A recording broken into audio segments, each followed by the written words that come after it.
ইকরা ইকরা ইকরা ইকরা ওয়ারাত্তিলিল কুরআনা তারতিলা। আসসালামু আলাইকুম ওয়া রাহমাতুল্লাহি ওয়া বারাকাতুহু। বিসমিল্লাহ ওয়া আলহামদুলিল্লাহ ওয়াসসালাতু ওয়াসসালামু আলা রাসূলিল্লাহ ওয়া আলা আলিহি ওয়া আসহাবিহি আজমাইন, আম্মা বা'দ। প্রিয় দর্শক শ্রোতা ভাই বোন, কাছে কিংবা দূরে এই মুহূর্তে যে যেখান থেকে আমাদের সাথে যুক্ত হচ্ছেন, আপনাদের প্রত্যেককে স্বাগত জানাচ্ছি, আমন্ত্রণ জানাচ্ছি প্যানভিশন টিভির সাপ্তাহিক আয়োজন মাওলানা সফিউল্লাহ ফাউন্ডেশন নিবেদিত ইসলামী জ্ঞান জিজ্ঞাসা অনুষ্ঠানের আজকের পর্বে। আপনাদের সঙ্গে আব্দুল কাহার রয়েছি। আজ আমি একটি গুরুত্বপূর্ণ বিষয়ে আমরা আলোচনা শুনতে চাই, আর সেটি হচ্ছে হজ এবং ওমরার ক্ষেত্রে, বিশেষ করে ওমরা তো সারা বছরই করা যায়, সেই ক্ষেত্রে ওমরার মধ্যে কী কী ভুল সাধারণত যারা ওমরা করতে যাচ্ছেন তারা কোন কোন ভুলগুলো করেন, সেই ভুলের কারণে ওমরা বাতিল হয়ে যেতে পারে কখনো কোনো, যদি সেটা দম দিতে হয়। তো আসলে এই সংক্রান্ত অনেকগুলো মাসাইল আমাদের না জানবার কারণে আমরা সবাই হিমশিম খাই, আমার ওমরাটা সঠিকভাবে হচ্ছে কি হচ্ছে না। ঠিক এই বিষয়ে আমরা সঠিক বিষয়গুলো জানবার জন্য আমন্ত্রণ জানিয়েছি মিরপুর মাদ্রাসা দারুস সুন্নাহর সম্মানিত মুহাদ্দিস শাইখ তানজিল আহমদকে। আসসালামু আলাইকুম। ওয়ালাইকুম আসসালাম ওয়া রাহমাতুল্লাহি ওয়া বারাকাতুহু। মাদাম কেমন আছেন? আলহামদুলিল্লাহ, আপনি কেমন আছেন? আলহামদুলিল্লাহ। প্যানভিশন টিভিতে আপনাকে স্বাগত জানানো। অনেকদিন পর আপনার সাথে দেখা হলো, আজকে নতুন কিছু শুনবো ইনশাআল্লাহ। জাযাকাল্লাহ খাইর। প্রিয় দর্শক, আপনিও চাইলে আমাদের সাথে আয়োজনে যুক্ত হতে পারবেন। স্ক্রিনে দেখার নম্বরে ফোন কলের মাধ্যমে প্যানভিশন টিভি ইসলামিক এই পেজের কমেন্টেও আপনি যে কোনো প্রশ্ন আমাদেরকে জানাতে পারবেন ইনশাআল্লাহ তাআলা। মোহতারাম, যে বিষয়টি আমরা নির্ধারণ করেছি এই ওমরা সংক্রান্ত মাসালা এবং তার কিছু ভুলভ্রান্তি, শুরুতেই আপনি আমাদেরকে বলবেন যে আসলে ওমরাটা কি আর কেনই বা ওমরা করতে হয় বা কীভাবে করতে হয়, যদি আপনি শুরু করেন। আলহামদুলিল্লাহ ওয়াসসালাতু ওয়াসসালামু আলা রাসূলিল্লাহ, মা বা'দ, ফাউযু বিল্লাহি মিনাশ শাইতানির রাজিম, ওয়া আতিম্মুল হজ্জ ওয়াল উমরাতা লিল্লাহ। সম্মানিত দর্শক শ্রোতা, শ্রদ্ধেয় উপস্থাপক, ওমরা এটি ইসলামের একটি গুরুত্বপূর্ণ সুন্নাহ রীতি। উমরা এর অর্থ হলো সময়, বয়স, যা জীবনে একবার করতে হয়, এরকম সাধারণ শাব্দিক অর্থ। কোরআনুল কারীমে এসেছে ওয়াতিমুল হজ্জা ওয়াল উমরাতা লিল্লাহ, তোমরা হজ এবং উমরা আল্লাহর জন্য পূর্ণ করো। তো এই আয়াত থেকে অনেক উলামা ইকরাম বলেছেন উমরা করা ওয়াজিব, উমরাটা ওয়াজিব, যেহেতু হজ এবং উমরাকে আল্লাহ তাআলা একসাথেই পূর্ণ করতে বলেছেন। হজ যেহেতু করা ওয়াজিব, সামর্থ্যবান ব্যক্তির পক্ষে উমরা করাটাও ওয়াজিব। এই আয়াত থেকে অনেকে দলিল নিয়েছেন, আবার অনেকের মধ্যে এটা সুন্নাহ। সে যাই হোক, উমরা আমাদের নিকটে খুব পরিচিত একটি ইবাদত। উমরার ব্যাপারে নবী সাল্লাল্লাহু আলাইহি ওয়াসাল্লাম বেশ গুরুত্ব দিয়ে অনেকগুলো ফজিলত হাদিসে এসছে। একটি হাদিস এসছে, নবী সাল্লাল্লাহু আলাইহি ওয়াসাল্লাম বলেন, আল হুজ্জাজ ওয়াল উম্মারু আফদুল্লাহি দাআহুম ফাআজাবুহু ওয়া সাআলুহু ফাআতাহুম। হাজিরা এবং উমরাকারীরা আল্লাহর আল্লাহর প্রতিনিধি দল, যারা আল্লাহর জন্য আল্লাহর ডাকে সাড়া দিয়েছে, আর তারা আল্লাহর নিকট যা চায় আল্লাহ তাআলা তাদেরকে তা দিয়ে দেন। হাদিসটি সহিহ। আসবো, আমাদের সাথে দর্শক আছেন। আসসালামু আলাইকুম ওয়া রাহমাতুল্লাহ। আলহামদুলিল্লাহ, আল্লাহ রাব্বুল আলামিন ভালো রেখেছেন, আশা করছি আপনিও ভালো আছেন। জি, শুনতে পাচ্ছি, আপনি প্রশ্ন করুন। এখানে যে স্কুল আছে, যে স্বামী মারা যাওয়ার পর, স্বামী তালাক দেওয়ার পর, স্ত্রী খোলা নেওয়ার পর যে ইদ্যতগুলো আছে, ইদ্যতগুলো পালন না করে তাহলে বিয়ে শুদ্ধ হয় না। এই শুদ্ধ হয় না ক্ষেত্রে কি ধরনের কি হবে? আর পেটে বাচ্চা থাকাকালে কেউ যদি বিয়ে সাথে দিয়ে দেয় নিয়ে, তাহলে সে বিয়ে নাকি হবে না বলতে কি হয়ে যায়, তাহলে কি জেনা বলে গণ্য হবে? আর আরেকটা প্রশ্ন হলো যে এখানে আমরা যেটা জানি যে, পরে বলছি। জি, আপনি থাকুন আমাদের সাথে, আমরা জানবো ইনশাআল্লাহ। আপনি বলছিলেন যে উমরার যে ফজিলত। জি, আপনি আরেকটি হাদিসে নবী সাল্লাল্লাহু আলাইহি ওয়াসাল্লাম বলেন, আল হজ্জু ওয়াল উমরাতু তাবিউ বাইনাল হজ্জ ওয়াল উমরাতি ফাইন্নাহুমা ইয়ানফিয়ানিল ফাকর ওয়াজ যুনুব কামা ইয়ানফিল কিরু খাবাতাল হাদিদ ওয়াজ যাহাব ওয়াল ফিদ্দা।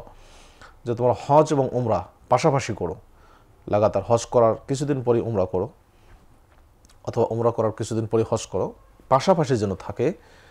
ফাইন্নাহুমা, কেননা হজ এবং উমরা ইয়ানফিয়ানি আল ফাকর ওয়াজ যুনুব, দারিদ্রতা এবং পাপকে দূর করে, কামা ইয়ানফিল কিরু খাবাতাল হাদিদ ওয়াজ যাহাব ওয়াল ফিদ্দা, যেমনটা হাফর লোহার যে মরিচিকা সেটা দূর করে, এবং স্বর্ণরূপার যে মরিচিকাগুলো থাকে সেগুলো স্বর্ণকার আগুন দিয়ে যেভাবে দূর করে, ঠিক তেমনি হজ এবং উমরা গুনাহ এবং দারিদ্রতাকে দূর করে।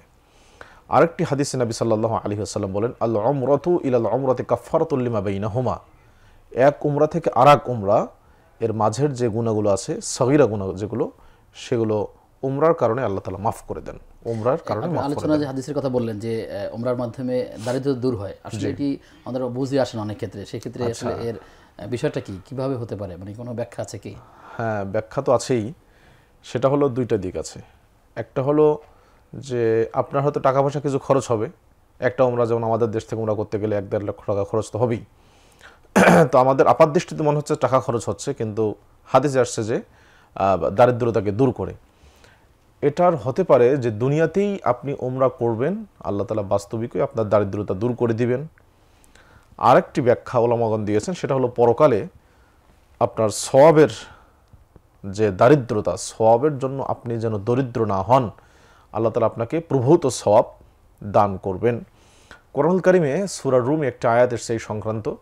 আল্লাহ তাআলা পবিত্র কোরআনে বলছেন যে তোমরা যে দানগুলো করো বা যে তোমরা ব্যবসা করো, অবৈধ ব্যবসা, এটা আল্লাহর নিকটে বৃদ্ধি পায় না, তোমাদের নিকটে বৃদ্ধি পায়। তোমাদের নিকটে মনে হয় অনেক বৃদ্ধি পেল, কিন্তু মূলত আল্লাহর নিকটে এটা বৃদ্ধি পায় না। কাজে দুনিয়াবী দৃষ্টিকোণ থেকে আপনি যদি দেখেন যে অনেক টাকা পয়সা, কিন্তু আসলে দারিদ্রতা, অথবা টাকা পয়সা কিন্তু সেখানে আপনার দারিদ্রতা, অভাববোধ, চাহিদা, প্রচুর চাহিদা, অনেকের অনেক টাকা আছে কিন্তু চাহিদার শেষ নেই, অনেকের টাকা কম কিন্তু চাহিদা কম। তো এই যে দারিদ্রতা বিমোচন হওয়ার অর্থ হলো দুনিয়ায় তিনি শান্তি, সুস্থভাবে থাকবেন, আর পরকালে সওয়াবের যে তিনি যেন ভিখারি হবেন না, আল্লাহ তাআলা তাকে প্রভূত সওয়াব দিবেন। আল্লাহ আমাদেরকে উমরা করার তৌফিক দান করুন। দর্শক আছেন, আসসালামু আলাইকুম ওয়া রাহমাতুল্লাহ। ওয়ালাইকুম আসসালাম। আচ্ছা, প্রশ্নটা হলো যে দান এবং ওসিয়ত আমি কি ধরনের ব্যক্তি করতে পারবো আর কতটুকু করতে পারবো, এবং আপনার দান একটা, আরেকটা কি ছিল? নফল দান, নফল দানের কথা বলছি, যে এটা কি আমি সচ্ছল ব্যক্তি করতে পারবো, সামর্থ্যবান ব্যক্তি করতে পারবো কিনা, সচ্ছল সামর্থ্যবান ব্যক্তিকে দান করা যায় কিনা? নফল দানটা সামর্থ্যবান ব্যক্তিকে দান করা যায় কিনা, এই তো? হ্যাঁ, নফল দান এবং নফল দান জাকাত ক্ষেত্রে এলা তো কাকে দেওয়া যায় জানি, কিন্তু নফল দান কি আমি সামর্থ্যবান ব্যক্তি করতে পারবো কিনা, আর ওসিয়ত কতটুকু করতে পারবো, কাকে করতে পারবো, কতটুকু পারবো? আচ্ছা, ঠিক আছে, আপনার গুরুত্বপূর্ণ 4টি প্রশ্ন আমরা পেয়েছি। আপনি থাকুন আমাদের সাথে, আমরা বিষয়গুলো জানবার চেষ্টা করবেন ইনশাআল্লাহ তাআলা। মতন আমরা যে বিষয়ে কথা শুনছিলাম আপনার থেকে, উমরা সংশ্লিষ্ট একটি বিষয় জানতে চাই যে মানুষেরা যখন হজ কিংবা উমরাতে যাওয়ার চিন্তা করে, বিশেষ করে হজের ক্ষেত্রেও এমনটি হয় যে বিবাহ উপযুক্ত কোনো ছেলে মেয়ে যখন তার পরিবারে থাকে বা ফ্যামিলি থাকে, তখন লোকেরা বলছেন যে মেয়ে হলে তাকে পাত্রস্থ করব, ছেলে হলে তাকে বিবাহ দিয়ে তারপরে আমরা হজে যাব। এরা আসলে এটার সাথে এবং হজ বা উমরা করার ক্ষেত্রে সাথে কোনো যোগসূত্র আছে কিনা? জি, আমাদের অনেকের এই ধারণা বদ্ধমূল আছে। তো এটার সাথে আসলে হজ এবং উমরার কোনো সম্পৃক্ততা নেই। শরীয়তের যে কোনো ইবাদত নিয়ম হলো যখন আপনার উপর ফরজ হয়, আবশ্যকে আপনি সেটা তাৎক্ষণিক আদায় করবেন, এটাই হলো নিয়ম, ফাওরান। তো আমাদের যেটা প্রচলিত আছে, সন্তানকে বিয়ে সাথে বা আরও যে ইত্যাদি ইত্যাদি প্রচলিত যে বিষয়গুলো আছে, এটার সাথে কোনো যোগসূত্র নেই। আপনার যখন ফরজ হবে, সামর্থ্য হবে, আপনি তখনই হজ এবং উমরা করে আসবেন। বিশেষ করে হজ বা উমরা যেটাই বলি না কেন, আপনার যখন সামর্থ্য হবে তখনই করে আসবেন। কারণ আপনি এই বাচ্চাদেরকে বিয়ে দেওয়ার পরে আপনি যেতে পারবেন কিনা, সে তৌফিক আপনার থাকবে কিনা, আপনি সুস্থ থাকবেন, আপনি বেঁচে থাকবেন, এর তো কোনো গ্যারান্টি নেই। এই জন্য এটা আমাদের একটা প্রচলিত মানে কুসংস্কার বলা যেতে পারে, এই ধরনের ধ্যান ধারণা। কাজে এই সমস্ত ধ্যান ধারণা থেকে বের হয়ে আসতে হবে। আপনার যখন সুযোগ পাবেন, যখন আপনার উপর আবশ্যক হয়ে যাবে, আপনার সামর্থ্য হবে, আপনাকে তখনই হজ অথবা উমরা করতে হবে। জি, জাযাকাল্লাহ খায়ের।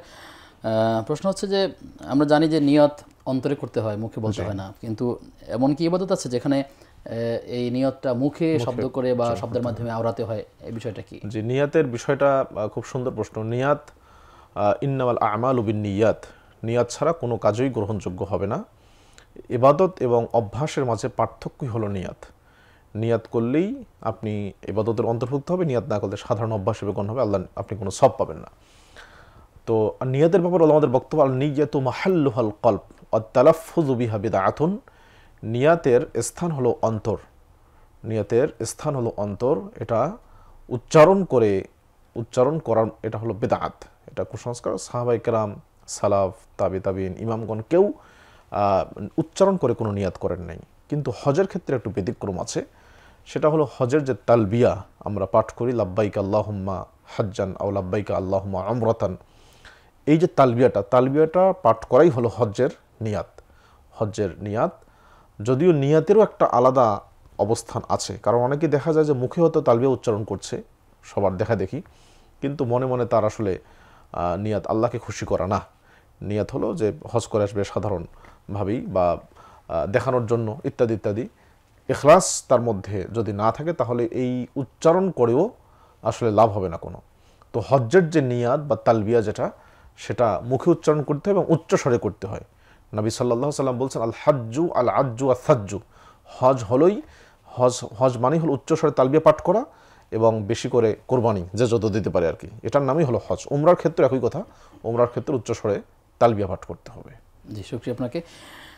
অনলাইনে প্রশ্ন এসেছে, বাংলাদেশ এই আইডি থেকে প্রশ্ন করেছেন যে বিদায় হজে ইয়ামে আরাফা ও ইয়ামুন নাহারের খুতবা শেষে রাসূল সাল্লাল্লাহু আলাইহি ওয়াসাল্লাম বলেছিলেন এমন একটি বক্তব্য যে আমার পক্ষ থেকে কোনো বক্তব্য হলো সেটি তোমরা পৌঁছে দাও, বাল্লিগু আন্নী ওয়ালাউ আয়া। এটা শোনা মাত্রই নাকি সাহাবীগণ ঘোড়ার মুখ যে যেদিক করা ছিল দিন প্রচারের জন্য সেই দিকেই তারা ছুটে গিয়েছিল? কোনো কোনো সাহাবীর ঘোড়া সমুদ্রের সামনে পড়েছিল, ঘোড়া সমুদ্র সাঁতরে পার হয়ে চলে গেছে। এই তথ্যটা আসলে সঠিক কিনা? আচ্ছা, দারুণ তথ্য, আমরা এটা কখনো শুনি নাই। জি জি, আমরা শুনি নাই কখনো এরকম, এটা তো হতেই পারে না যে যে অবস্থানে আছে ঠিক এই অবস্থা তুমি এখান থেকে চলে যাও। ইয়ামুন নাহারের পরে সাহাবায়ে-কেরাম মদিনায় ফিরে আসছেন, যারা মক্কায় ছিলেন। এরপর নবী সাল্লাল্লাহু আলাইহি ওয়াসাল্লাম বিভিন্ন যুদ্ধে সাহাবায়ে-কেরামকে পাঠিয়েছেন, তাহলে সবাই চলে গেল কেমনে? এটা একটা ভুল তথ্য। এটা হতে পারে যে সাহাবায়ে-কেরাম দাওয়াতের জন্য পৃথিবীর দিক দিগন্তে ছড়িয়ে পড়েছেন, সেটা ওই দিনেই বা হজ শেষ করার পরেই, এই তথ্যটি সঠিক নয়। আল্লাহু আ'লাম। আল্লাহ তাআলা আমাদেরকে সঠিক জ্ঞান অর্জন করার তৌফিক দান করুন। আর এই প্যানভিশন টিভি আসলে সেটাই চাচ্ছে, মানুষের মধ্যে থেকে ভুল ধারণাটা দূর করে দিয়ে সঠিক জ্ঞানটি যেন অর্জন করতে পারে, সেজন্য তারা চেষ্টা করছেন। এই পেছনে যারা কাজ করছেন আল্লাহ তাআলা সবাইকে জাযায়ে খায়ের দান করুন। আমিন। মুহতারাম, প্রশ্ন হচ্ছে ইহরাম এবং তালবিয়া সংক্রান্ত একটি বিষয়, যে যখন মানুষেরা এখান থেকে উমরার জন্য চলে যায়, বিমানবন্দর থেকেই লোকদেরকে দেখা যায় যারা ইহরাম বাঁধে এবং এখান থেকে নিয়ত করে। আসলে এটা সঠিক কিনা? হ্যাঁ, খুবই গুরুত্বপূর্ণ প্রসঙ্গ। ইহরাম এর জন্য নবী সাল্লাল্লাহু আলাইহি ওয়াসাল্লাম, আমরা যদি বাংলাদেশের ক্ষেত্রে চিন্তা করি তাহলে একরকম হবে, আর অন্যদের ক্ষেত্রে হলে আপনি মূল বিষয়টা যদি বলেন। জি, তো ইহরামের জন্য আল্লাহ রাসূল নির্দিষ্ট স্থান বলে দিয়েছেন। 5টা স্থান আছে বাংলাদেশের বা আমাদের এই অঞ্চলের যারা, তাদের জন্য ইয়ালামলাম যে পাহাড়, সেই পাহাড় থেকে মূলত আমাদের ইহরাম শুরু হয়। এখন এখানে 2টা বিষয়, একটা হলো ইহরাম বাঁধা মানে কাপড় পরিধান করা, আরেকটি হলো তালবিয়া পাঠ এবং হজ্জের নিয়াত শুরু করা। এই 2টা একই সময় করতে হবে কি না? অনেকেই বলেছেন 2টা একই সময় করতে হবে। আপনি যে সময় হজের কাপড় পরবেন, ইহরামের কাপড় পরবেন, সেই সময় থেকে তালবিয়া পাঠ করতে হবে। কাজেই যদি এই মতটি নেন তাহলে আপনাকে অবশ্যই ইয়ালামলাম যখন বিমানে অ্যানাউন্স হয়, ঘোষণা হবে যে আমরা এখন ইয়ালামলাম পাহাড়ে আসছি, তখন আপনি কাপড় পরিধান করবেন এবং তখনই ইহরামের নিয়াত করবেন বা ইহরাম তালবিয়া পাঠ করবেন। এটা একটা মত। আরেকটি মত হলো যে না, কাপড় পরিধান করা মানেই ইহরাম বাঁধা নয়, আপনার তালবিয়া হজের নিয়াত করা নয়। আমি কাপড় পরিধান করলাম আমার সুবিধার জন্য, কারণ বিমানে অনেক সময় ওই পাহাড় অতিক্রম যখন ঘোষণা হচ্ছে এর মাঝেই কাপড় পরিধান করলাম, দেখা যাবে যে আপনি মিকাত পার হয়ে গেছেন। এই জন্য সুবিধার জন্য অনেকে বিমানবন্দর বা আগেই কাপড়টা পরিধান করে থাকে, বিমানে একটু ঝামেলাপূর্ণ হয়ে থাকে। এই জন্য যখন সেখানে ঘোষণা আসে তখন সেখানে তারা তালবিয়াটা পাঠ করে এবং নিয়াত করে। তো গ্রহণযোগ্য মত হলো যে আপনি আগে থেকেই, অর্থাৎ মিকাতের আগেই কাপড় পরিধান করতে পারবেন, ইহরামের কাপড় পরিধান করতে পারবেন, কিন্তু আপনাকে তালবিয়া পাঠ অথবা হজ্জের নিয়াত যে শুরু করা, এটা আপনাকে করতে মিকাতের আগে এটা করা যাবে না। শুধু কাপড় পরিধান করে আপনি আগে করতে পারবেন, এটি হলো বিশুদ্ধ মত। আল্লাহু আ'লাম। শুকরিয়া আপনাকে। তো এই তালবিয়া আপনি বলবেন, আসলে তালবিয়ার কথা আমরা প্রায় শুনি, এই তালবিয়া শব্দের অর্থটা কি এবং এটি সম্মিলিতভাবে পাঠ করার কোনো সুযোগ আছে কিনা? লোকরা যারা দেখা যায় দলে দলে যাচ্ছে, গ্রুপ লিডার থাকেন, তিনি জোরে জোরে বলছেন, অন্যরা তার শুনে শুনে বলছেন, আসলে পড়ার পদ্ধতিটা কি?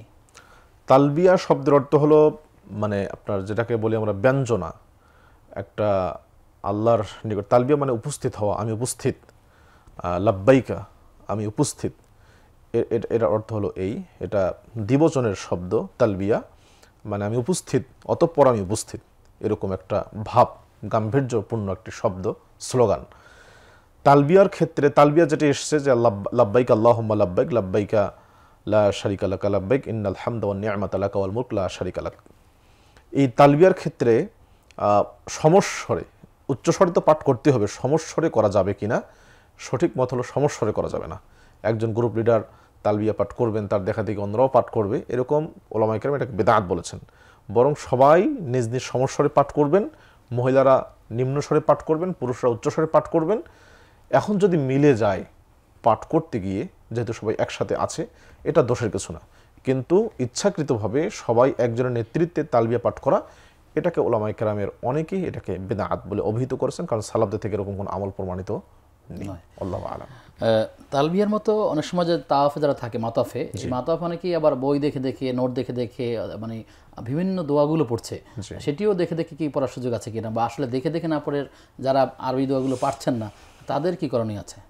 আচ্ছা, খুব সুন্দর প্রশ্ন। এখানে আসলে তওয়াফের সময় হাজরে আসওয়াদ এবং রুকনি ইয়ামানি, হাজরে আসওয়াদ এবং রুকনি ইয়ামানি এই দুইটার মাঝে একটি দোয়া আছে, রব্বানা আতিনা ফিদ দুনিয়া হাসানা ওয়া ফিল আখিরাতি হাসানা ওয়া কিনা আযাবান নার।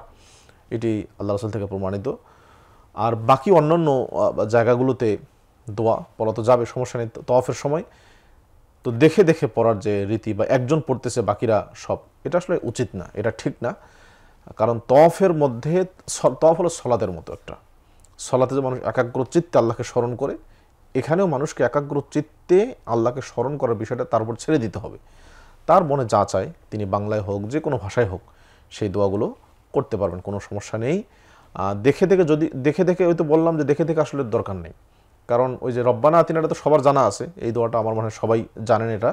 বাকি অন্য কোনো দোয়া করতে চাইলে তিনি নিজ ভাষায় করতে পারবেন, বাংলা ভাষায় বা যে কোনো ভাষায় তিনি করতে পারবেন, কোনো সমস্যা নেই। কারণ কাজে দেখে দেখে পড়ার আসলে প্রয়োজন নেই, এখানে জায়েজ আছে কিন্তু এটার প্রয়োজন নেই, বরং আপনি নিজে নিজেই আপনার মনে যা আসে আপনি সেটা বলতে পারবেন। আল্লাহ তাআলা আমাদেরকে আমল করার তৌফিক দান করুন। আমার দর্শক যে প্রশ্নগুলো করেছেন তার মধ্যে সর্বশেষ প্রশ্ন ছিল এরকম যে ওসিয়ত কতটুকু করা যাবে এবং এর ওসিয়তের সুন্নাহ পদ্ধতিটা আসলে কি? ওসিয়ত মানে বিশেষ নির্দেশনা। ওসিয়াত মানুষ সাধারণত সম্পদের ক্ষেত্রে ওসিয়ত জিনিসটা ব্যবহার করে থাকে। মৃত্যুর পূর্বে, বিশেষ মুহূর্তে মৃত্যুর পূর্বে যদি কোনো সম্পদ কাউকে দিয়ে যায় একেবারেই, তাহলে সেটাকে আমরা ওসিয়ত বলে জেনে থাকি। ওসিয়তের ব্যাপারে কথা হলো, কোনো ওয়ারিশ যারা হবেন তাদেরকে ওসিয়ত করা যাবে না। যারা আপনার মৃত্যুর পরে স্বাভাবিকভাবেই ওয়ারিশ হবেন, আপনার সম্পত্তির আপনি তাকে ওয়ারিশ করতে পারবেন না। আল্লাহ রাসূল বলেছেন লা ওয়াসিয়াতা লি ওয়ারিসিন, যারা ওয়ারিশ পাবেই তারা ওসিয়ত তাদের উদ্দেশ্যে করা যাবে না। আপনি অন্যান্য সাধারণ যারা আছে তাদের জন্য করতে পারেন।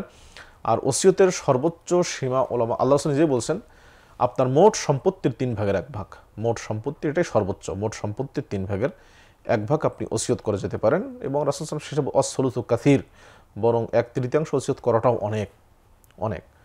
এবং আপনার যারা ওয়ারিশ হবে যারা, তাদেরকে আপনি সচ্ছল অবস্থায় রেখে যাওয়াটাই উচিত, অসচ্ছল অবস্থায় রেখে যাওয়ার চেয়ে। তো ওসিয়ত আপনি ওয়ারিশদেরকে করতে পারবেন, ওয়ারিশ ছাড়া অন্য যারা আছে তাদের সবার জন্য ওসিয়ত করতে পারবেন। ভালো কাজে, নিঃসন্দেহে ভালো জায়গায়, ভালো কাজে, দিনই কোনো কাজে, মসজিদ, মাদ্রাসা, এরকম সেবামূলক বা ধর্মীয় কোনো কাজে আপনি আপনার সম্পত্তি ওসিয়ত করতে পারেন। বারাকাল্লাহু ফিকুম। প্রিয় দর্শক, আপনারা দেখছেন মাওলানা সফিউল্লাহ ফাউন্ডেশন নিবেদিত জ্ঞান জিজ্ঞাসা অনুষ্ঠানের আজকের পর্ব। সময় হয়েছে একটা বিরতির, ফিরছি কিছুক্ষণ পর, সাথে থাকুন। ইকরা ইকরা ইকরা ইকরা ওয়ারাত্তিলিল কুরআনা তারতিলা।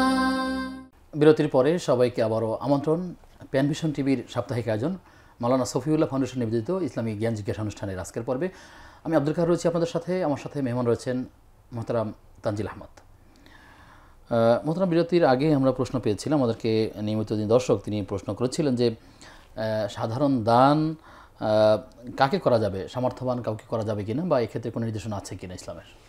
জি, সাধারণ যে দান, সাদাকা যেটাকে আমরা বলি, সাদাকা সবাইকে করা যাবে না। যারা সচ্ছল তাদেরকে সাদাকা করা, সাদাকা শুধু গরিব মিসকিন যারা, তাদের জন্য সাদাকা। আর সাদাকা বলতে কি জাকাত এবং সাদাকার দুইটা পার্থক্য আছে? জাকাত নির্দিষ্ট, হ্যাঁ। আর সাদাকা বলতে যে কোনো সাধারণ দান। আমরা যে গরিব লোককে দান করি, বা বলা হচ্ছে সাদাকার মাল গরিবরা খেতে পারবে, অন্যরা খেতে পারবে না। এই সাদাকা বলতে আসলে বাংলা ভাষায় যেভাবে আমরা সাদাকা বুঝি আর আরবি পরিভাষায় সাদাকা যেভাবে বলা হয় থাকে সাধারণ দানের ক্ষেত্রে, যদি কোনো কনফিউজ না থাকে। না, সাধারণ দান বলতে আমরা যেমন আমরা ফকির, রাস্তায় ফকিরকে দান করলাম, অথবা কোনো গরিব ব্যক্তিকেও আমরা দান করলাম, তো এই যে দানগুলো যেগুলো আমরা গরিব মানুষকে করে থাকি, সাদাকা সাধারণ দান। তো এই সাধারণ দান এটা গরিব মিসকিনদের হক। এরা সচ্ছল ব্যক্তি, খেতে পারবে না। ঠিক তেমনি এটা খেতে পারবে যেমন কেউ হঠাৎ করে ঋণগ্রস্ত হয়ে দেউলিয়া হয়ে গেছে, তার জন্য এটা চাওয়া যায় আছে, তিনি খেতে পারবেন। কেউ কারো ঋণের দায়িত্ব নিয়েছে, কিন্তু তিনি পরিশোধ করতে পারছেন না, তখনও তিনি খেতে পারবেন। আরেকটি বললাম যেমন দেউলিয়া হয়ে যাওয়া হঠাৎ করে। আর সাধারণ যারা গরিব মিসকিন, ফকির মিসকিন, তাদের জন্য এটা জায়েজ। আরেকটা হলো আপনি যদি সচ্ছল কোনো ব্যক্তিকে, আপনার বন্ধুকে আপনি দিতে পারেন, সচ্ছল কোনো ব্যক্তি, এটাকে বলে হেবা। হেবা শব্দের অর্থও দান। হেবা শব্দের হেবা এবং হাদিয়া, যদি আপনি আচ্ছা, হাদিয়া মানে গিফট, আমরা যেটাকে গিফট বলি, হাদিয়া, গিফট, তোহফা, এটা তো আমরা ভালোবাসার নিদর্শন স্বরূপ আমরা আরেকজনকে দিই, তো এটা আপনি যে কাউকে দিতে পারেন। আর হেবা মানে দান করা, এই দানটা আপনি গরিব ধনী সবাইকে দিতে পারবেন, এটা একটা আলাদা সব আছে। আর সদাকা সেটি শুধু গরিব মিসকিন ফকির যারা তাদেরকে দিতে পারবেন। আর জাকাতে যে 8টি খাত, সেই 8টি খাত তো আছেই। এই হলো মোটামুটি পার্থক্য। কাজেই ভাই যেটি জানতে চেয়েছেন যে সাধারণ দান সামর্থ্যবান ব্যক্তিকে আপনি দিতে পারবেন না, আপনি দিতে চাইলে হেবা দিতে পারেন অথবা তোহফা, হাদিয়া দিতে পারেন। নবী সাল্লাল্লাহু আলাইহি সাল্লামকে সাধারণ দান কেউ দেয় নাই, তাকে দিয়েছে হাদিয়া আর হেবাও তার জন্য জায়েজ ছিল, আর বাকি সব হাদিয়া বা তোহফা ছিল আর কি। আর জাকাত তো তার জন্য জায়েজ না, বা সাধারণ দানও তার জন্য জায়েজ ছিল না। এই জন্য আপনি সামর্থ্যবান ব্যক্তিকে দিতে চাইলে হেবা অথবা হাদিয়া দিতে পারেন। জি, জাযাকাল্লাহ খাইর। আমাদের ভাইয়ের আরেকটি প্রশ্ন ছিল এমন যে যদি কোনো কারো তালাক হয়ে থাকে, ইদ্যত পালন করার আগেই যদি আবার অন্য কারোর সাথে বিয়ে হয়ে যুক্ত হয়ে যায়, তাহলে তিনি শুনেছেন যে কেউ কেউ বলেছেন এই বিয়েটা শুদ্ধ হবে না। এখন তার প্রশ্ন হচ্ছে শুদ্ধ হবে না, আসলে এটার ব্যাখ্যাটা কি হবে? তাহলে এটা গুনাহ হবে বা হবে কিনা, বা কোন স্তরে আছে, কি করা উচিত? জি, সুন্দর প্রশ্ন। যদি কেউ তালাক প্রাপ্ত হন তাহলে তার ইদ্যত 3 মাস। আর যদি কারো স্বামী মারা যায় তাহলে 4 মাস 10 দিন। মারা যাওয়ার সময় যদি পেটে বাচ্চা থাকে এই মহিলার, তাহলে বাচ্চা প্রসব করা পর্যন্ত তার ইদ্যত শেষ হওয়ার আগেই যদি এই মহিলা অন্য কোথাও বিয়ে বসেন, তাহলে সেই বিয়েটা শুদ্ধ নয়, এই বিয়েটা বাতিল। এটাকে বলে ফাসখ, অর্থাৎ এই বিয়ের জন্য তালাক লাগবে না, এটা এমনিতে বাতিল হয়ে যাবে। যেহেতু বিয়ের জন্য যে শর্ত, সেই শর্তটি পাওয়া যায়নি। এরকম অবস্থায় যদি কেউ বিয়ে করে, জেনে শুনে করলে অবশ্যই মারাত্মক হারাম গুনাহ, কবিরা গুনাহে লিপ্ত হলো তারা, জেনা হবে এটা। আর যদি কেউ না জেনে করে, তাহলে তো না জানার কারণে তাদের গুনাহ হয়তো হবে না, কিন্তু জানার সাথে সাথে এই বিয়েটা ফাসখ বা বাতিল হয়ে যাবে। বাতিল হওয়ার জন্য কোনো তালাক লাগবে না, কিছুই লাগবে না, যদি ভাবে কেউ বিয়ে করে। জি, শুকরিয়া। আমরা বিষয়ের আলোকে কিছু প্রশ্ন থেকে উত্তর নিব। প্রশ্নটি হচ্ছে যে তানাঈম অথবা যখন আয়েশা মসজিদ যেটাকে আমরা বলি, সেখান থেকে কারা ইহরাম করে আবার উমরা করতে পারবে বা কারা পারবে না, বা কোন সময়ের প্রেক্ষাপটে এটা খাস ছিল কিনা, নাকি এখনও সেটা চালু আছে, কেউ চাইলে করতে পারবে, যদি আপনি সেই হুকুমটি বলেন। জি, সুন্দর প্রশ্ন। এটার মূলত ব্যাপার হলো যে এক সফরে একাধিক উমরা করা যাবে কিনা, বা একদিনেই একাধিক উমরা করা যাবে কিনা, এই প্রসঙ্গটা আসে তানঈম বা মসজিদ আয়েশা থেকে। মসজিদ আয়েশা বা তানঈম হলো হারাম এলাকার বাইরে, কারণ নিয়ম হলো মক্কাবাসী যারা, তারা যদি উমরা করতে চান তাহলে মক্কার বাইরে গিয়ে, যেটা মানে হারাম এলাকার বাইরে গিয়ে তারা ইহরাম বেঁধে আসবেন। তো হারাম এলাকার বাইরে সবচেয়ে কাছের হলো তানঈম, এই জন্য সেখান থেকে মূলত ইহরাম বাঁধার নিয়ম আছে। এখন মিকাত থেকে আসতে হবে না, মিকাত থেকে আসতে হবে না, মক্কাবাসীকে মিকাত থেকে আসতে বাইরে যারা আছে তাদের জন্য, মিকাত থেকে মক্কার বাইরে না, যারা মিকাতের বাইরে, যারা মিকাতের বাইরে। আল্লাহ রাসূল 5টা মিকাতের কথা বললেন, এরপর তিনি বললেন এই পথ দিয়ে ওয়ালিমান আতা আলাইহিন্না, যারা এই পথ দিয়ে আসবে তাদের জন্য এটা হলো মিকাত। এবং যারা এই মিকাতের ভেতরে থাকবে কিন্তু মক্কার বাইরে মিকাতের ভেতরে, তাদের জন্য তাদের বাইরেটাই হলো মিকাত, তাদেরকে মিকাত পর্যন্ত যেতে হবে না। আর যারা মক্কাবাসী তাদের জন্য মিকাত হলো হারাম এলাকার বাইরে যাওয়া। 3টা জিনিস, একটা হলো যারা মিকাতের বাইরে, মিকাতের পদ্ধতি অতিক্রম করছে, তারা মিকাত থেকে, আর যারা মিকাতের ভেতরে কিন্তু মক্কার বাইরে, মক্কাবাসী নন, তাহলে তারা তাদের বাড়ি থেকেই ইহরাম বাঁধতে পারবেন। আর যারা মক্কার ভেতরে অবস্থান করছেন, অর্থাৎ হারামের ভেতরে, তারা হারাম এলাকার বাইরে গিয়ে ইহরাম বাঁধবেন। তো তানঈমের ব্যাপারটা এরকম, মক্কাবাসী যারা থাকবেন তারা তানঈম গিয়ে, তানঈমটা কাছাকাছি এই জন্য আর কি। তো এখন তানঈম থেকে আয়েশা রাদিয়াল্লাহু তাআলা আনহা, তিনি হজ করার সময় তিনি ঋতুবর্তী হয়ে পড়লেন। ঋতুবর্তী হয়ে পড়ার কারণে কান্না শুরু করলেন। আল্লাহ রাসূল বললেন, কাঁদতেছো কেন? তিনি বললেন যে আমার এই অবস্থা। তখন তিনি বললেন যে ইফআলি মা ইয়াফআলুল হাজ্জু গায়রা আল্লা তাতুফি, হাজিরা যা করে তুমি তাই করো, সমস্যা নেই, কিন্তু শুধু তফ করবে না। তফ ইফাদা অর্থাৎ বিদায়, আপনার হজের যে মূল যে তফটা 10 তারিখের যে তফ তুমি এটি করবে না, বাকি অন্যান্য সব কাজ তুমি করতে পারো। তো সব কাজগুলো হয়ে গেল, সব কাজগুলো তিনি করলেন, সেই তফটা বাকি থাকলো। তখন আবার তিনি প্রশ্ন করলেন আল্লাহ রাসূল আমি কী করব?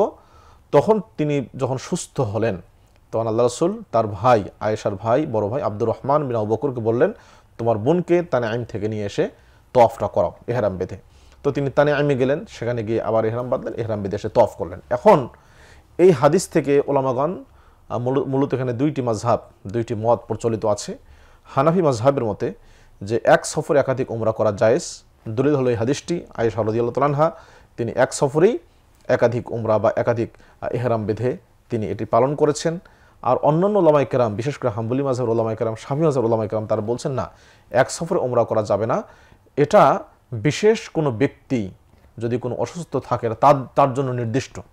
অর্থাৎ এই হাদিসটাকে তারা কেবল একটা নির্দিষ্ট শ্রেণীর জন্যই নির্দিষ্ট করেছেন, আর অনেকেই বলছেন না এটা সবার জন্যই প্রযোজ্য হবে।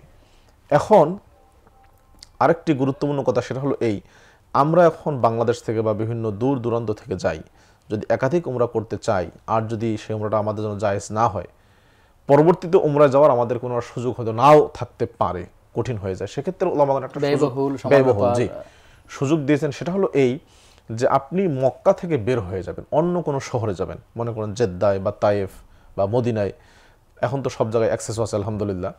তো অন্য কোনো শহর, মক্কা শহর ছাড়া অন্য কোনো শহরে গেলেন, সেখান থেকে আপনি আসবেন, তাহলে আপনার সফর দুইটা হিসাবে গণ্য হবে। তখন আপনি সে তানঈম থেকে, শুধু তানঈম না, আরও যেগুলো মিকাত আছে, জিআইরানা আছে, আরও যেগুলো আছে মক্কার কাছে, সেখান থেকে আপনি ইহরাম বেঁধে এসে আবার উমরা করতে পারবেন। এটা হলে হয় কি, এই যে ইখতিলাফ মতানৈক্য, আপনি মতানৈক্য থেকে বের হয়ে আসলেন আর কি, মতানৈক্য থেকে সম্পূর্ণ বের হয়ে এসে আপনি এই কাজটি করতে পারেন। আলাদা একটা সফর হিসেবে গণ্য হবে তখন। জি শুকরিয়া। প্রশ্ন হচ্ছে যে অনেককে দেখা যায় যে রুকনি ইয়ামিনীর কথা, সেখানে তারা কেউ চুম্বন করছে, আসলে হাজরে আসওয়াদ অনেকে চুম্বন করতে পারছে না, তার আবেগ থেকে যায়, রুকনি ইয়ামিনীতে কেউ টাচ করে কিন্তু কেউ স্পর্শ না করে, দেখা যায় সেখানে চুম্বন করে, এতে করে কোনো গুনাহ হয় কিনা? সুন্দর প্রশ্ন। মুআবিয়া রাদিয়াল্লাহু তাআলা আনহু, আমি একটা হাদিস বলি, সেটা হলো মুআবিয়া রাদিয়াল্লাহু তাআলা আনহু। আপনার এই উত্তরটা নিব, দর্শক আছেন। আসসালামু আলাইকুম ওয়া রাহমাতুল্লাহ। দর্শক পরিচয় দিয়ে প্রশ্ন করুন। ওয়ালাইকুম আসসালাম। আচ্ছা, আমি বলছিলাম যে আমার একটা প্রশ্ন সঠিক মানে পুরোটা না হওয়ার আগে কেটে গেল, কি জন্য বুঝলাম না ওখানে। আর একটা প্রশ্ন হলো যে যার হজ নেই সে কি উমরা করতে পারবে নাকি আগে হজ করবে? আচ্ছা, যার হজ মানে আগে কি হজ করবে নাকি উমরা, আর নাকি হজ না করে উমরা করা যাবে না? আচ্ছা ঠিক আছে, আপনি থাকুন আমাদের সাথে, আমরা জানবো ইনশাআল্লাহ। মোহতারাম, যেটা আলোচনা ছিলাম যে রুকনি ইয়ামিনীকে চুম্বন করার বিষয়ে আপনি একটা হাদিস রেকর্ড করেছিলেন যে মুআবিয়া রাদিয়াল্লাহু তাআলা আনহু তিনি যখন হজ করতে আসলেন, তিনি কাবা ঘরে যে 4টা কোণ আছে সেই 4টা কোণকে স্পর্শ করছিলেন। তখন আব্দুল্লাহ ইবনে আব্বাস তিনি বললেন যে রাসূল তো এরকমটা করেন নাই, আল্লাহ রাসূল সাল্লাল্লাহু আলাইহি ওয়াসাল্লাম শুধু 2টা কোণকে স্পর্শ করছেন, হাজরে আসওয়াদের কোণটা, রুকনি ইয়ামানির কোণটা। হাজরে আসওয়াদকে স্পর্শ করছেন প্লাস চুমু খেয়েছেন, আর রুকনি ইয়ামানি কেবল স্পর্শ করছেন, চুমু খান নাই। তখন মুআবিয়া রাদিয়াল্লাহু তাআলা তিনি বললেন যে মা কানা মিন বাইতিল্লাহি মাহজুরান, বাইতুল্লাহর কোনো কিছু তো পরিত্যক্ত না, সব তো ভালো, সমস্যা কি এখানে? এইটুকু অংশ তিরমিজিতে এসেছে, মুসলিমে এটার বিস্তারিত ব্যাখ্যা এসেছে। তখন ইবনু আব্বাস মুআবিয়াকে জবাব দিলেন, লাকাদ কানা লাকুম ফি রাসূলিল্লাহি উসওয়াতুন হাসানা, রাসূলের মধ্যেই তোমাদের জন্য উত্তম আদর্শ আছে। আপনি যেটা বললেন সেটা যুক্তি আপনার, যে বাইতুল্লাহ তো সব কিছুই গ্রহণযোগ্য, কোনো কিছু পরিত্যক্ত না, কাজে আমি সবটাই স্পর্শ করি, যেটা আমাদের ভাইরা এখন করেন অনেকেই। কিন্তু মূলত আদর্শ কোনটা? রাসূল সাল্লাল্লাহু আলাইহি ওয়াসাল্লাম যা করছেন তাই। রুকনি ইয়ামানি এবং হাজরে আসওয়াদ এই দুইটাই শুধু স্পর্শ করার বিধান কেন আসছে? কারণ কাবা ঘরের যে 4টা কোণ, এই 4টা কোণের মধ্যে 2টা কোণ কওয়াইদে ইব্রাহিমের ভিত্তির উপরে প্রতিষ্ঠিত, আর বাকি যে 2টা কোণ, সেই 2টা কোণ কিন্তু আপনার ইব্রাহিমের ভিত্তির উপরে প্রতিষ্ঠিত নয়।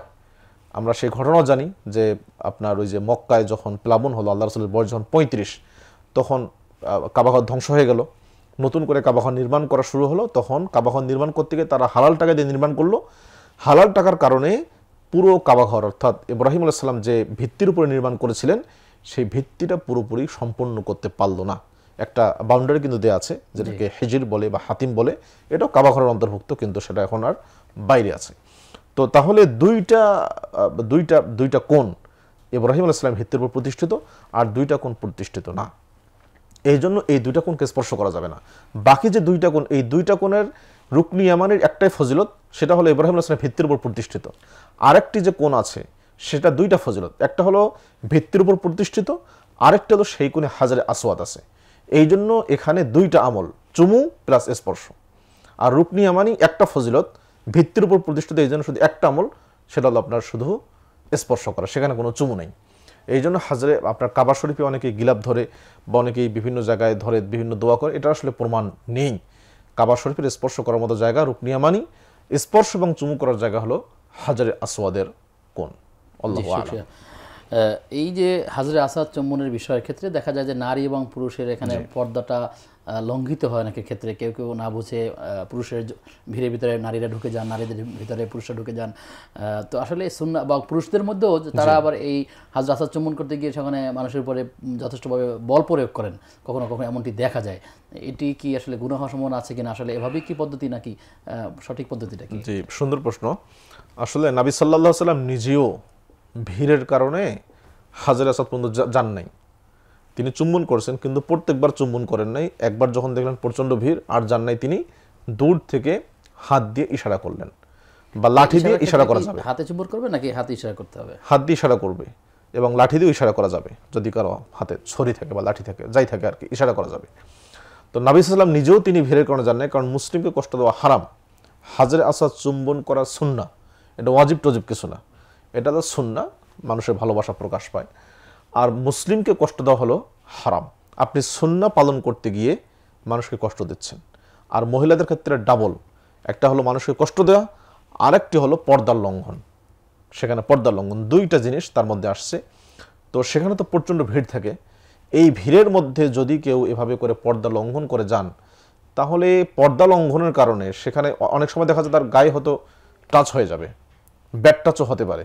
সবাই তো আর সেই নিয়তে যায় না। তো এই জন্য আপনি একটা ভালো কাজ করতে গেছেন, একটা সুন্নাহ আদায় করার জন্য আপনি অন্যকে কষ্ট দিলেন, প্লাস আপনার পর্দা লঙ্ঘিত হলো, আপনার উমরাটা বাতিল হয়ে যেতে পারে। এই জন্য অবশ্যই সেখান থেকে আমাদের সাবধান থাকা উচিত। সুযোগ থাকে, কোনো ভিড় না থাকে, আপনার কোনো পর্দার লঙ্ঘন না হয়, তাহলে আপনি যেতে পারেন, কোনো সমস্যা নেই। জি, শুকরিয়া আপনাকে। এই চুম্বন করার ক্ষেত্রে কোনো দোয়া আছে কিনা, যে আসলে যখন সে হাজরে আসাদকে চুম্বন করবে সেক্ষেত্রে চুম্বন করার কালীন এই দোয়াটা পড়তে হয়, এরকম কোনো কিছু আছে কি? না, এরকম কোনো দোয়া নেই যে চুম্বন করা বা স্পর্শ করার সময় কোনো দোয়া টোয়া নেই। এটা নবী সাল্লাল্লাহু আলাইহি ওয়াসাল্লাম কোনো দোয়া পড়েননি। আচ্ছা আচ্ছা। কাবার গিলাফ ধরে অনেকে খুব কান্নাকাটি করেন, কিংবা নানা রকম দোয়া করতে থাকেন। আবার কারো রুমাল থাকলে সেটা কাবার দেয়ালে একটু মুছে মুছে নিজের শরীরের মধ্যে লাগাচ্ছেন, মানুষের আবেগটাকে কন্ট্রোল করতে পারছেন না। আবার কেউ কেউ তার চিনাটাকে কাবার দেয়ালের সাথে লাগানোর চেষ্টা করছেন, কেউ কেউ আবার কপালটা দিয়ে কাবার ঘরে ঘষার চেষ্টা করছেন, অথবা সেখানে মাথা দিয়ে যথেষ্ট পরিমাণ কান্নাকাটি করছেন। মানুষকে আবেগ তো থামিয়ে রাখা যাচ্ছে না, কে কার কথা শুনছে। আসলে এটার মধ্যে দিয়ে কি সীমালঙ্ঘন হয়ে যেতে পারে কি? হ্যাঁ, অবশ্যই সীমালঙ্ঘন তো হয়ই। ওমর রাদিয়াল্লাহু তাআলা তিনি যখন হাজরে আসাদকে চুম্বন করছেন, চুম্বন করার সময় বলছেন, ইন্নী লা আ'লামু ইন্নাকা হাজারুন ইন্নাকি হাজারুল লা তাদুররু ওয়া লা তানফাউ। হে পাথর, আমি জানি তুমি কেবল পাথর, আর কিছু নও। তুমি কোনো উপকারও করতে পারো না, ক্ষতিও করতে পারো না। ওয়ালাউলা আন্নী রাআইতু রাসূলুল্লাহ সাল্লাল্লাহু আলাইহি ওয়াসাল্লামা ক্বাব্বালাকি মা ক্বাব্বালতুকি। আমি যদি রাসূলকে তোমাকে চুমু খেতে না দেখতাম, তাহলে আমি তোমাকে জীবনে চুমু খেতাম না। এটাই হলো হাজরে আসওয়াদের পরিচয় তিনি তুলে ধরেছেন। এটা হাজরে আসওয়াদ যেটা গুরুত্বপূর্ণ, আর বাকি অন্যগুলো তো হাজরে আসওয়াদ জান্নাতি পাথর, সেই জান্নাতি পাথরের ব্যাপারে উমরের বক্তব্য এটা। আর বাকি যে পাথর সেটা তো জান্নাতি পাথর না, সেগুলো মানুষের দুনিয়ার পাথর। তাহলে সেগুলোর কি ফজিলত আছে? কোনো ফজিলত নেই। যদি থাকতো তাহলে অবশ্যই নবী সাল্লাল্লাহু আলাইহি ওয়াসাল্লাম সেই ফজিলতগুলো বর্ণনা করে দিতেন। আমাদের ভাই বোনদের মনে রাখা উচিত যে আল্লাহ রাসূল একটা হাদিস বলেছেন যে এমন কোনো কল্যাণকর কাজ নেই, সওয়াবের কাজ নেই, যা আমি তোমাদেরকে বলে যাই নাই, আর এমন কোনো গুনাহের কাজ নেই যা আমি নিষেধ করে যাইনি। এই জন্য ইমাম মালিক রাহিমাহুল্লাহ তিনি বলেছেন যে মান ইবতাদা বিদআতান ইয়ারাহা হাসানাতান ফাহুয়া ইয়াদঈ আন্না মুহাম্মাদান সাল্লাল্লাহু আলাইহি ওয়াসাল্লাম ক্বাদ খানা ফি রিসালা। যে কোনো নতুন একটা জিনিস আবিষ্কার করে মনে করলো ভালোই তো, এটা বেশ ভালো লাগতেছে, তাহলে সে যেন দাবি করলো নবী সাল্লাল্লাহু আলাইহি ওয়াসাল্লাম তার রিসালাতের দায়িত্বে খেয়ানত করেছেন। কারণ আল্লাহ রাসূল সব কিছু পৌঁছে দিয়েছেন, আর আমি এটা আবিষ্কার করলাম, তার মানে এই ভালো কাজটা রাসূলের বলা দরকার ছিল, তিনি বলেন নাই। এই জন্য আমাদের আবেগ থাকবে, কিন্তু সেটাকে নিয়ন্ত্রণ করতে হবে। লাকাদ কানা লাকুম ফি রাসূলিল্লাহি উসওয়াতুন হাসানা, রাসূলের জীবন আদর্শের মধ্যেই উত্তম আদর্শ। নবী সাল্লাল্লাহু আলাইহি ওয়াসাল্লাম যা করেছেন, সাহাবায়ে কেরাম যা করছেন, এর বাইরে যাওয়া আমাদের কোনোভাবেই উচিত হবে। আল্লাহ তাআলা আমাদেরকে সঠিক বিষয়গুলো বুঝে বুঝে আমল করার তৌফিক দান করুন। পাথরটির নাম হচ্ছে হাজরে আসওয়াদ, কালো পাথর। এমন কি আছে যে মানুষের গুনাহ, এই পাথরটা একসময় সাদা ছিল, জান্নাতি পাথর, মানুষ যখন চুম্বন করতো, চুম্বন করার কারণে তার গুনাহগুলো এই পাথর টেনে নিচ্ছে, টেনে নেওয়ার কারণে এটা সাদা থেকে কালোতে পরিণত হয়েছে, এরকম অনেকগুলো কথা রয়েছে। আসলে এটার ভিত্তি কি? জি, ভিত্তি একটি হাদিস এসছে, ইমাম সুয়ুতি রাহিমাহুল্লাহ নিয়ে এসছেন, এবং ইমাম আব্দুর রহমান মুবারকপুরি তার তুহফাতুল আহওয়াজিতে একটি হাদিসের ব্যাখ্যায় এই বিষয়টা নিয়ে এসছেন যে গুনাহের কোনো আকার আকৃতি আছে কি না,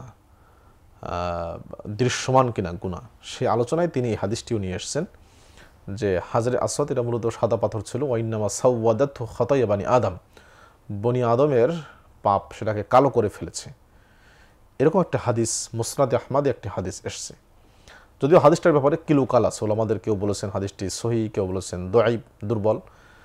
এবং এই হাদিস থেকেই মূলত ইমাম আবু হানিফা রাহিমাহুল্লাহ তিনি বলেছেন যে গুনাহের আকার আকৃতি আছে, গুনাহ দৃশ্যমান, সেটা দেখা যেতে পারে। আকার আকৃতি যদি না থাকে তাহলে পরে হাজরে আসওয়াদ কালো হবে কেন? ঠিক তেমনি আরেকটি হাদিসও আসছে যে মানুষ যখন গুনাহ করে তখন তার অন্তরে কালো দাগ পড়ে যায়। এই যে দাগ পড়া, হ্যাঁ, এটাও কিন্তু একটা দৃশ্যমান কোনো কিছুর প্রমাণ করে। তো এই সমস্ত কারণে অনেকেই মনে করেন গুনাহের আকার আকৃতি আছে, এবং হাজরে আসওয়াদ এই হাদিসের ভিত্তিতে মূলত তারা মনে করেন যে এটা সাদা থেকে কালো হয়ে গিয়েছে। যদিও হাদিসটির ব্যাপারে ওলামাদের মন্তব্য আছে। হাদিসটি আমার যতটুকু ধারণা এই মুহূর্তে হাদিসটির ব্যাপারে আমাদের মন্তব্য আছে, একেবারেই পিওর সহি এরকম পর্যায়ের নয়, হাসান পর্যায়ের সম্ভবত হাদিস। আল্লাহু তাআলা আলাম। আল্লাহ তাআলা আমাদেরকে আমল করার তৌফিক দান করুন সঠিক বিষয়গুলোর উপরে। একটি বিষয় হচ্ছে যখন মানুষরা এই তাওয়াফের শেষে যখন সাই করবে, তো সাই শুরু করার আগে কি আবার নিয়ত করতে হবে? যেভাবে ওমরা করার শুরু আগে যে নিয়তটা ছিল, ঠিক সাই করবার আগে কি আবার নতুন করে নিয়ত করতে হবে কিনা? না, সাই করার আগে কোনো নিয়তের প্রয়োজন নেই। ওমরার নিয়ত মানে ওমরার মধ্যে যা আছে সব কিছু আপনি নিয়ত করে ফেললেন। ওমরার নিয়ত করা মানে আপনি তওয়াফ করবেন, সাই করবেন, মাথা মুন্ডন অথবা চুল ছোট করবেন, সব কিছু এর মধ্যে অন্তর্ভুক্ত। আলাদা করে সাইয়ের জন্য নিয়ত করা নেই, নিয়তের কোনো ইয়ে নেই। তবে সাইয়ের জন্য দোয়া আছে। দোয়া বলতে কিছু আজকার আছে। নবী সাল্লাল্লাহু আলাইহি সাল্লাম যখন সাফা পাহাড়ে উঠতেন সাই করার জন্য, তখন বলতেন ইন্না সাফা ওয়াল মারওয়াতা মিন শাআইরিল্লাহ, সাফা মারওয়া এই দুইটি পাহাড় আল্লাহ তাআলার বিশেষ নিদর্শনের অন্তর্ভুক্ত। এরপর তিনি কিবলামুখী হয়ে দোয়া করতেন, লা ইলাহা ইল্লাল্লাহু ওয়াহদাহু লা শারীকা লাহু লাহুল মুলকু ওয়া লাহুল হামদু ওয়া হুয়া আলা কুল্লি শাইইন কাদির, লা ইলাহা ইল্লাল্লাহ আনজাজা ওয়াদাহ ওয়া নাসারা আবদা ওয়া হাজামাল আহজাবা ওয়াহদা। এই দোয়াটি তিনি 3 বার করতেন কাবার দিকে মুখ করে। এরপর সেখান থেকে মারওয়ায় গিয়ে একই দোয়া করতেন, এভাবে করে আর কি। কিন্তু সাইয়ের জন্য পৃথক কোনো নিয়াতের প্রয়োজন নেই। জি, আমরা অনেকগুলো প্রশ্ন জানলাম, কিন্তু একটি বিষয়ে আপনি আমাদেরকে জানাবেন খুব সহজ করে, যে ওমরাতে যারা যাচ্ছেন শুরু থেকে শেষ পর্যন্ত মূলত কয়টা ফরজ আছে, ফরজগুলো কী কী, কয়টা ওয়াজিব আছে, ওয়াজিবগুলো কী কী, বা সুন্নাহগুলো কী কী, যদি আপনি খুব ছোট করে এবং মূল কথাগুলো আমাদেরকে জানান তাহলে আমাদের জন্য সহজ হবে। জি, ওমরার যে ফরজগুলো 3টি বা 4টি। একটা হলো নিয়াত বা ইহরাম বাঁধা, দ্বিতীয় এটা মানে রুকুন আর কি, আরেকটা হলো তওয়াফ করা, আরেকটা হলো সাই করা। এই 3টা কোনো কোনো ইমামের মতে হালক বা তাকসির, চুল মুন্ডন বা ছোট করা অনেকে রুকুন বলে মনে করেছেন, কিন্তু এটি রুকুনের অন্তর্ভুক্ত নয়, সেটা ওয়াজিবের অন্তর্ভুক্ত। তাহলে মূল হলো রুকুন 3টি, ইহরাম বাঁধা, কোথাও কোথাও কি দুটো আছে যে তওয়াফ এবং ইহরাম করা। হ্যাঁ, এটা এই মতটিও আছে, তওয়াফ এবং ইহরাম শুধু, সাইকে অনেকে ওয়াজিবের মধ্যে মনে করেছেন। আর ওয়াজিবের মধ্যে যেগুলো আসছে সেগুলো যেমন মিকাত থেকে তওয়াফ করা, মিকাত থেকে ইহরাম বাঁধা। ইহরাম বাঁধা হলো রুকুন, কিন্তু মিকাত থেকে নির্দিষ্ট এলাকা থেকে ইহরাম বাঁধা এটা হলো ওয়াজিবের অন্তর্ভুক্ত। এরপর হলো যে চুল ছোট করা হালক বা তাকসির, এটাকে ওয়াজিবের মধ্যে গণ্য করছেন। আর যে সাই যেটা বললেন সাফা মারওয়া, এটাকে অনেকেই ওয়াজিবের মধ্যে গণ্য করেছেন। ঠিক তেমনিভাবে লুবসুল মিখিয়াত অর্থাৎ সেলাইবিহীন কাপড় পরিধান করা পুরুষের জন্য, এটাও একটি অন্যতম ওয়াজিব। আর উমরার যে নিয়মটা হলো যে আপনি বাড়ি থেকে বের হবেন আল্লাহর জন্যই, নিজের গুনাহ মাফের জন্য। এবার মিকাত আসলে পরে আর আপনার ইহরাম বাঁধার আগে গোসল করা, সুন্দর আপনার সুঘ্রাণ ব্যবহার করা, ঠিক তেমনি চুল আপনার শরীরের যে অতিরিক্ত লোম আছে সেগুলো কেটে ফেলা, নখ কেটে ফেলা, মোট কথা মানে একদম পরিষ্কার হওয়া। পরিষ্কার হয়ে 2 রাকাত সালাত আদায় করা যেতে পারে। এরপর আপনি মিকাতে গেলেন। এই যে 2 রাকাত সালাতের কথা বললেন আপনি, সে যখন ইহরাম করবে তখন যে নামাজ পড়ে, এটা কি নামাজ, নফল সুন্নাহ? হ্যাঁ, নফলের মতো আর কি। কারণ নবী সাল্লাল্লাহু আলাইহি ওয়াসাল্লাম যখন হজের ইহরাম বেঁধেছেন তখন তিনি যুলহুলাইফা যখন আসলেন সেখানে মসজিদে তিনি 2 রাকাত সালাত আদায় করেছেন, 2 রাকাত সালাত আদায় করেছেন। কাজে এটা পড়া যেতে পারে। এটা পড়তে হবে এমনটা কোনো আবশ্যক নয়। অনেকে বাসায় পড়েন বা ইত্যাদি ইত্যাদি, অনেক এটা বা আবশ্যকই মনে করেন যে পড়তে হবে, ব্যাপারটা এমন কিছু নয়। এরপর আপনি ইহরাম বেঁধে ইহরাম বাঁধার সময় তালবিয়া পাঠ করবেন, আল্লাহ লাব্বাইক আল্লাহুম্মা উমরাতান, লাব্বাইক আল্লাহুম্মা উমরাতান, হে আল্লাহ উমরার জন্য আমি উপস্থিত হয়েছি। এরপর আপনি এই তালবিয়া পাঠ করতেই থাকবেন। যখন মক্কায় আসলেন, লাব্বাইক আল্লাহুম্মা উমরাতান, এটা কি স্বাভাবিক ভাষা, এটা কি আসলে নিয়ত নাকি তালবিয়া? এটা কি আপনি এই বাক্যটাকে কোনটার মধ্যে গণ্য করা হয়? এটা মূলত তালবিয়া, মূলত লাব্বাইক আল্লাহুম্মা উমরাতান, এটা মূলত তালবিয়া। কিন্তু লোক এটাকে নিয়ত বলে ফেলছে যে এটা নিয়ত না, নিয়ত তো মনেই, সবসময় নিয়ত মনেই থাকবে, নিয়ত মনে থাকবে। এটা মূলত হলো তালবিয়া। এরপরে যে আপনি যখন মক্কায় আসবেন, মক্কা যখন বাইতুল্লাহ দেখবেন তখন আপনি তালবিয়া বন্ধ করে দিবেন। এই যে প্রথম যখন সে চোখ দিয়ে কাবাঘর দেখবে তখন দোয়া করলে সেই দোয়াটাই কবুল হবে, এবং এই দোয়ার ফরম্যাটটা কি? এরকম কোনো প্রমাণ নেই যে কাবাঘর দেখেই দোয়া করলে পরে প্রমাণ হবে, এরকম কোনো হাদিস যে প্রথম দেখায় যে আপনি দোয়াটা করবেন সেই দোয়াটাই কবুল হয়ে যাবে। এবং লোকেরা পদ্ধতিভাবে শিখিয়ে দিচ্ছে অনলাইনে, আপনি অনেক ভিডিও দেখবেন হয়তো বা, বলছেন যে আল্লাহর কাছে কিভাবে আপনারা দোয়া করবেন, তখন বলছে যে আল্লাহ আমি এই সফরে যত দোয়া করবো তুমি সব দোয়া কবুল করবা, এই দোয়াটাই সে প্রথমে করে। এই জন্য কাবাঘর দেখার পরে তার আবেগ কন্ট্রোল করতে পারছে না এবং সে দীর্ঘ সময় হাত তুলে সেখানে দোয়া করছে। এরকম কোনো ভিত্তি নেই, বরং ভিত্তিটা হলো যে আপনি যখন কাবাঘর দেখলেন তখন আপনি দোয়া তালবিয়াটা স্টপ করে দিবেন। আর যে দোয়াগুলোর কথা বলা হচ্ছে এরকম কোনো প্রমাণ আমার জানা নেই, আল্লাহু আলাম তারা কোত্থেকে কোনো রেফারেন্স দিয়েছেন কিনা। আমাদের দলিল সহ আসলে জানা উচিত যে তারা কোত্থেকে কথাটা বললেন। তো কাবাঘর দেখার পরে আপনি এরপর তওয়াফ শুরু করবেন। তওয়াফটা শুরু হবে হাজরে আসওয়াদ যে কোণটা, সেই কোণ থেকে মূলত তওয়াফ শুরু হবে। এখন একটা সেখানে গ্রিন সিগন্যাল, একটা লাইট দেওয়া আছে। তো সেই তওয়াফ শুরু করার মুহূর্তে আপনি তওয়াফ যখন শুরু করবেন, প্রথম 3টা তওয়াফ রমল করা সুন্নত। রমল মানে একটু দ্রুত হাঁটা, একটু মানে হেলে দুলে হাঁটা। এটা পুরুষের জন্য, নারীর জন্য নয়।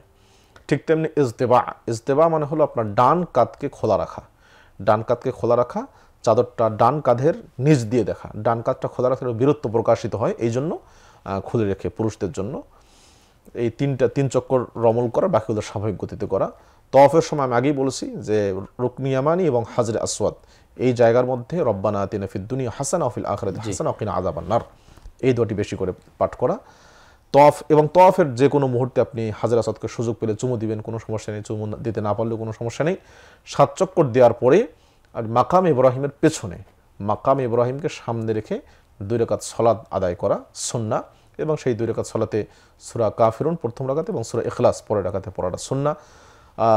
এবং পড়ার পরে যদি কেউ মাকাম ইকরামে পড়তে না পারে ভিড়ের কারণে, তাহলে সমস্যা নেই, অন্য কোথাও যে কোনো জায়গায় পড়া যাবে, যে কোনো জায়গায় পড়া যাবে, কোনো সমস্যা নেই, কোনো সমস্যা নেই।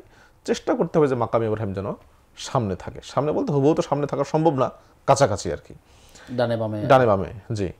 এরপর সেখান থেকে গিয়ে জমজমের পানি আছে মাতাফের একদম সাইডে। এই মাতাফির একটা মশালা হচ্ছে যে যখন সে তাওয়াফ করবে তখন তার ওযু থাকতে হবে কিনা, ওযু শর্ত কিনা। হ্যাঁ, গুরুত্বপূর্ণ প্রসঙ্গ। আসলে ইমাম মুসলিম রাহিমাহুল্লাহ কিতাবুল হজ্জে অনেকগুলো হাদিস নিয়ে এসেছেন, এই প্রসঙ্গটা তিনি নিয়ে আসছেন। ইমাম নববী রাহিমাহুল্লাহ এটা নিয়ে কথা বলেছেন যে তওয়াফের সময় যদি করে উজু ছুটে যায় তাহলে তাকে উজু করতে হবে কিনা নতুন করে। এটার 2টা মতই আছে। কেউ বলেছেন উজু অবশ্যই করতে হবে। ইবনে আব্বাসের একটা বক্তব্য আছে যে তওয়াফ হলো সালাতের ইস্তালাফিষিক্ত, কিন্তু তওয়াফে কথা বলা যায়, এতটুকু শুধু পার্থক্য। উজু লাগবে, কিন্তু এটা তার ব্যক্তিগত কথা, ব্যক্তিগত মত, রাসূলের কোনো হাদিস নয়। সৌদি আরবের গ্রহণযোগ্য কয়েকজন আলেম, শেখ ইবনে উসাইমিন সহ, তারা বলেছেন যে না, উজুটা শর্ত নয়, বিশেষ করে যারা মাযুর, অসুস্থ ব্যক্তি। কারণ আপনি দেখবেন যে উজুর স্থান কিন্তু অনেক দূরে। একজন অসুস্থ ব্যক্তি বা বৃদ্ধ ব্যক্তি সেই জায়গা থেকে উজু করে আসতে আসতে বা যেতে আসতেই অনেক কষ্ট হয়ে যাবে তার, দেখা যাবে যে আস্তে আস্তে আবার হয়তো উজু ভেঙে যেতে পারে।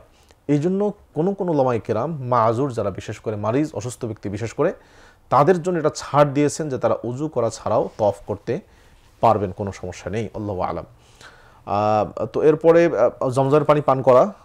জি, তো এই যে আমরা শুনলাম যে যখন সে তাওয়াফ করবেন তখন তার উজু থাকা ভালো বা থাকা দরকার, কিন্তু যদি সে সাই করে যখন, তখন কি উজু বাধ্যতামূলক? না, তখন বাধ্যতামূলক নয়, তখন বাধ্যতামূলক নয়, সাই করার জন্য উজু আবশ্যক নয়। তো জমজমের পানি শেষ করে জমজমের পানি পান করার পরে তিনি প্রথমে সাফা পাহাড়ে উঠবেন। সাফা পাহাড়ে উঠে কাবা ঘরের দিকে মুখ করবেন। সেখানে একটি দোয়া আছে, যে দোয়া আছে, কাবা ঘরের দিকে হাত তুলে দোয়া করা যায়, লা ইলাহা ইল্লাল্লাহু ওয়াহদাহু লা শারীকা লাহু লাহুল মুলকু ওয়া লাহুল হামদু ওয়া আলা কুল্লি শাইইন কাদির, লা ইলাহা ইল্লাল্লাহু আনজাযা ওয়া'দা ওয়া নাসারা আবদা ওয়া হাযামাল আহজাবা ওয়াহদা। এটা 3 বার পাঠ করবে। ইন্নাস সাফাল মারওয়াতা মিন শাআইরিল্লাহ শুরুতে পাঠ করে নেবে। এরপর আরও যদি কোনো দোয়া করতে সেটা করতে পারবেন ওখানে। এরপর তিনি সেখান থেকে মারওয়ায় যাবেন। তো সাফা থেকে মারওয়া যাওয়া এক চক্কর। যাওয়ার সময় এখানে দোয়ার কথা এবং নির্দিষ্ট কোনো দোয়া নেই আসলে, কোনো সুনির্দিষ্ট জানেন যেটা ইচ্ছা তিনি দোয়া করতে পারবেন। তিনি আবার দোয়া করবেন, মারওয়া গিয়ে দোয়া করবেন কাবা ঘরের দিকে মুখ করে। এখানে একটা জায়গা আছে ওয়াদি, বাতনি ওয়াদি বলে, যেখানে গ্রিন সিগন্যাল দেওয়া আছে, জি জায়গা আছে, সেখানে একটু পুরুষ যারা বিশেষ করে একটু দ্রুত যাবেন, তারা সেটা দ্রুত অতিক্রম করার চেষ্টা করবেন। এভাবে করে 7 বার, হ্যাঁ, সাফা থেকে শুরু হবে, মারওয়ায় গিয়ে শেষ হবে। 7 বার সাই করার পরে সেখানেও হতে পারে, অথবা বাইরে এসে চুল মুন্ডন করা ভালো, আর যদি না হয় তাহলে তাকসির অর্থাৎ ছোট করবে। এর মাধ্যমে তিনি উমরা সম্পন্ন করলেন এবং সম্পূর্ণভাবে হালাল হয়ে গেলেন। আর নারীরা চুলের কতটুকু কাটবেন? নারীরা তারা আপনার মানে চুলের অগ্রভাগ থেকে 1 ইঞ্চি 2 ইঞ্চি 3-4 ইঞ্চি পর্যন্ত কাটতে পারবেন, কোনো সমস্যা নেই। জি, শুকরিয়া। আপনার মাধ্যমে আমরা অনেকগুলো প্রশ্ন পেয়েছি। আল্লাহ তাআলার কাছে দোয়া করি আল্লাহ তাআলা আপনাকে বারাকা দান করুন, এবং আমরা যারা উপকৃত হয়েছি আল্লাহ তাআলা আমাদেরকেও এগুলো মানার তৌফিক দান করুন। আমিন। বারাকাল্লাহু ফিকুম। প্রিয় দর্শক, আপনারা এতক্ষণ দেখছিলেন মাওলানা সফিউল্লাহ ফাউন্ডেশন নিবেদিত ইসলামিক জ্ঞান জিজ্ঞাসা। আমরা আলোচনা করছিলাম উমরা করণীয় কাজগুলো এবং সেই সাথে প্রচলিত যে ভুলগুলো আছে সেগুলো নিয়ে আমরা আলোচনা করছিলাম। আল্লাহ তাআলার কাছে দোয়া করি আল্লাহ তাআলা যেগুলো আমাদের করবার আছে, আল্লাহ তাআলা যেন এই হজ এবং উমরার মতো গুরুত্বপূর্ণ ইবাদতগুলো আমাদেরকে করার তৌফিক দান করুন। আপনারা যারা শুনলেন আপনাদেরকেও এই থেকে বারাকা নেওয়ার মতো তৌফিক আল্লাহ তাআলা আমাদেরকে দান করুন। আজ এ পর্যন্তই। আগামী অনুষ্ঠান দেখবার আমন্ত্রণ জানিয়ে আজকে মতো বিদায় নিচ্ছি। আসসালামু আলাইকুম ওয়া রাহমাতুল্লাহি ওয়া বারাকাতুহু।